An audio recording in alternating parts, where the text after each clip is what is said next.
Welcome back, Middle Age Grind. And today I want to share an article with you I've read. And whenever I come across something good like this, I like to share it because I get use out of it, and I think you may as well.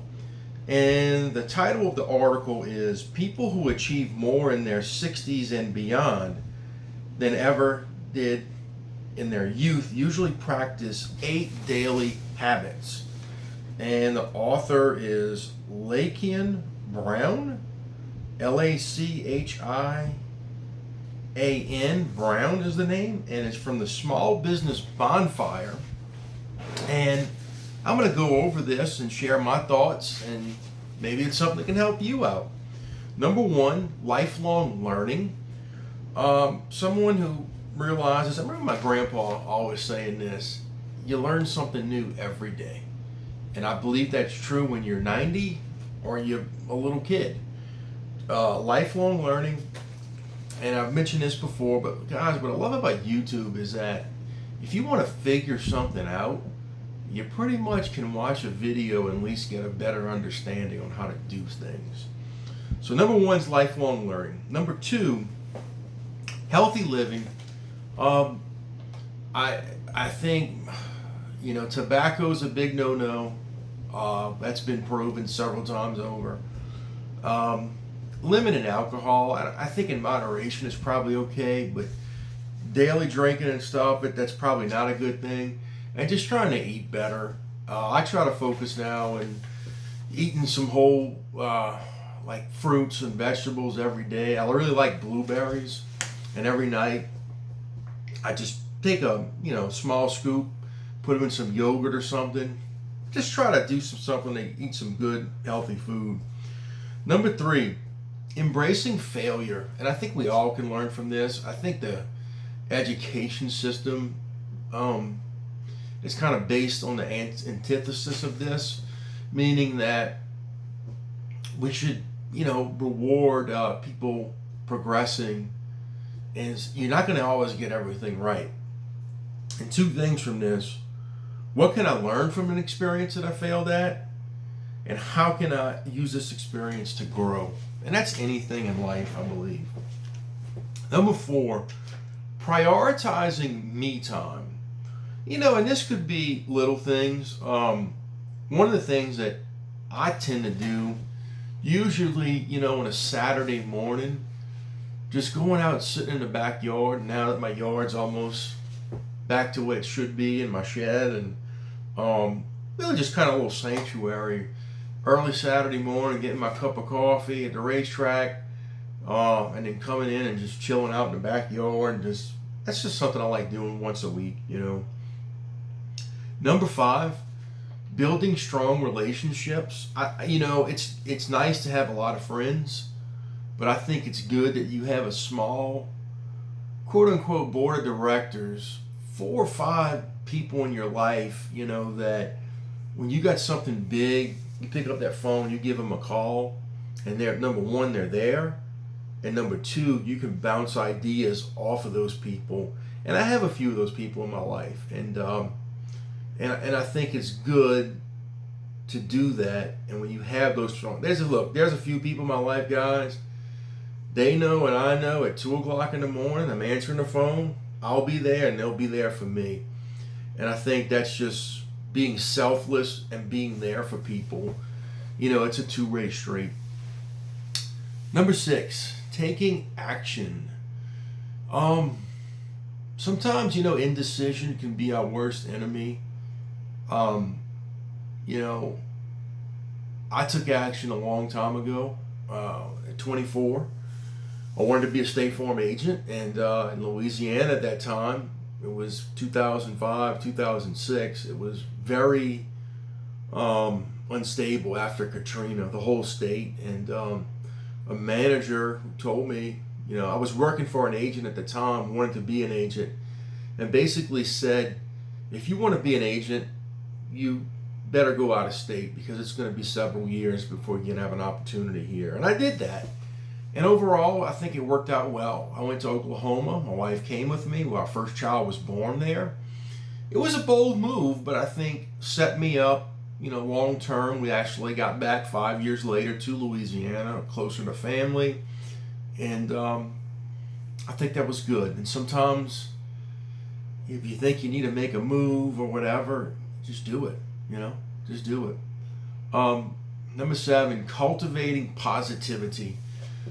And I think this kind of goes with building of strong relationships. If you're around negative people, guys, they're going to bring you down. Bring you way down. I don't think it's, you should abandon people who are like that. But try to always turn it around and focus on the positive, because it'll make their life better. And someone that's just truly negative, I've never had this happen, but you might need to limit your time with those people, kind of thing. But just have a positive energy. Number 8, consistency. And this is really big, and I think habits, good and bad, is something that everybody can do and form. And just a couple of examples, like walking your dog 15 minutes twice a day, reading 20 minutes before bed, just making those things a habit. Reading a good book right now. I love the Bill O'Reilly series books. I think they're very good. The President's book he just wrote, got that. And I know, I try to stay out of politics as much as possible, but it's really not political. It's, I guess it is in a way, but it shows the life stories of these men who were the presidents and gives you some intimate knowledge and stuff like that you never knew about. I'll share one with you. George Washington, we all know George Washington, father of the country, pretty good guy. But these people were human. They aren't perfect. And one of the things he struggled with his entire life, almost, his dad died when he was 16 years old.